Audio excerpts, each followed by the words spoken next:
மதுரை மாவட்டம் mini bus ஓனராக நான் பேசுகிறேனே. இந்த கவர்மெண்ட் வந்து ஜனவரி மாதம் வந்து மினி பஸ்ஸுக்கு வந்து ஓட்டணும்னு சொல்லி ஒரு அறிவிப்பு வெளியிட்டிருந்தாங்க. அதன்படி நான் அப்ளிகேஷன் போட்டிருந்தேன். எனக்கு 5 பெர்மிட் அஞ்சு ரூட் எனக்கு அலாட் ஆச்சுனேன். அதில் வந்து 5 ரூட்டுமே வந்து நான் வந்து எல்லாமே ப்ரெஸ்லிங் ஆர்டர் எல்லாத்துக்கும் வாங்கிட்டேன். திருப்பி வந்து கவர்மெண்ட் வந்து முதல்வர் பிறந்தநாள் இன்னைக்கு அதை ஓட்டணும்னு சொன்னாங்க.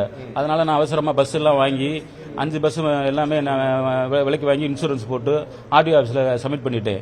இப்போ வந்து டிரைவர் கண்டக்டர் போட்டு இன்சூரன்ஸ் போட்டு எனக்கு ஒவ்வொரு வண்டிக்கு 25 லட்ச ரூபா செலவு. இதுபோல் மதுரை மாவட்டத்தில் 150 பெர்மிட் வந்து கொடுத்துருக்காங்க. 150 பேரும் இந்த மாதிரி இந்த நிலையில் இருக்காங்க. ஆனால் இந்த இதை பெர்மிட் கேட்குறப்ப அந்த பெர்மிட்டை வந்து ஆர்டிஓ வந்து தரமாட்டுறாங்க. அவங்க என்ன சொல்றாங்கன்னா மேல இருந்து எனக்கு உத்தரவு வரணும்ன்றாங்க. அதனால வந்து நான் இந்த பஸ் வந்து ஓட்டலைன்னா என் வாழ்வாதாரம் வந்து பாதிக்கும். எனக்கு கிட்டத்தட்ட நான் இந்த ஒரு பஸ்ஸுக்கு நான் வந்து 50 லட்ச ரூபா செலவழிச்சிருக்கோம். இதுபோல நான் 5 பஸ்ஸுக்கு நானே வந்து ஒரு 1.25 கோடி 1.5 கோடி கடை வாங்கி தான் செலவழிச்சிருக்கேன். வீடு அடமானம் வச்சு நகை அடமானம் வச்சு தான் செஞ்சிருக்கேன். இதுபோல 150 பேரும் வந்து ரொம்ப பாதிக்கப்பட்டு சொல்ல முடியாத மனநிலையில் இருக்காங்க.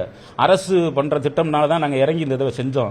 ஆனால் வந்து அரசுக்கு முதலமைச்சர் கவனத்திற்கும் போக்குவரத்து துறை அமைச்சருக்கு இந்த கவனத்துக்கு எடுத்து எங்களுக்கு வந்து பெர்மிட் கொடுக்கணும். இந்த பெர்மிட் கொடுக்கலைன்னா எங்களுக்கு வாழ்வாதாரம் பாதிக்கும். நாங்கள் வந்து இந்த பஸ்ஸை வந்து கொண்டு வந்து நாங்கள் வந்து இங்கே வந்து மாவட்ட ஆட்சியர்கிட்ட ஒப்படைக்கிற தவிர எங்களுக்கு வேறு வழி இல்லை. நாங்கள் அடுத்த மாதம் டிவி கட்டுறதுக்கு எங்களுக்கு வழி இல்லை.